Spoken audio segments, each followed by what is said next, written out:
So I'd like to burst this myth that teams go through these stages of forming, storming, norming, performing.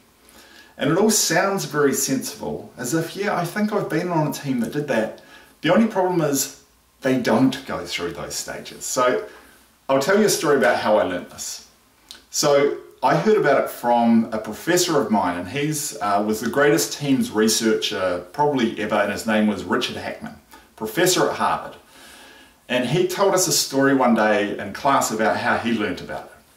And he said this is about 20 years ago. He's teaching the class and he's saying that the teams, they go through these predictable stages and you can't jump a stage and all this. And he said, in the front row, this young woman, small young woman, put up her hand and said, "Excuse me, sir." He said, "Yes." And she said, "That's wrong." And he said, "Excuse me?" She said, "That's not what happens. I've been in workplace teams for 20 years before I came to study here.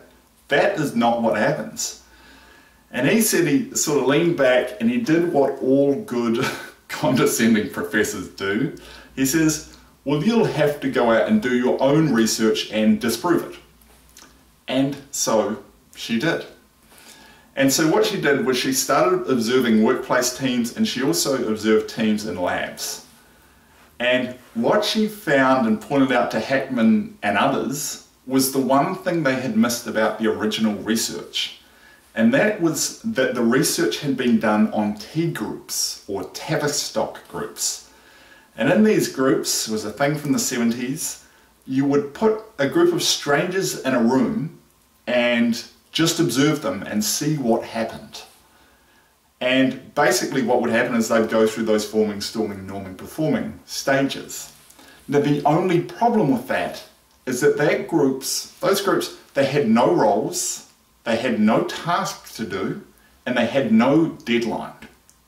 How many workplace teams have you been in with no task, no roles, and no deadline? Zero, right?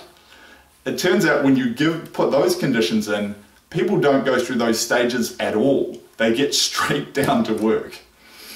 And so what actually happens with workplace teams is very different, and I'll talk about that in an upcoming video. But the first thing for you to know is those stages don't happen for workplace teams. So next time you hear someone saying, "It's okay, we're just in the storming phase, we'll soon get to performing," you can let them know it's a myth. The most convincing thing about forming, storming, norming, performing is that it rhymes.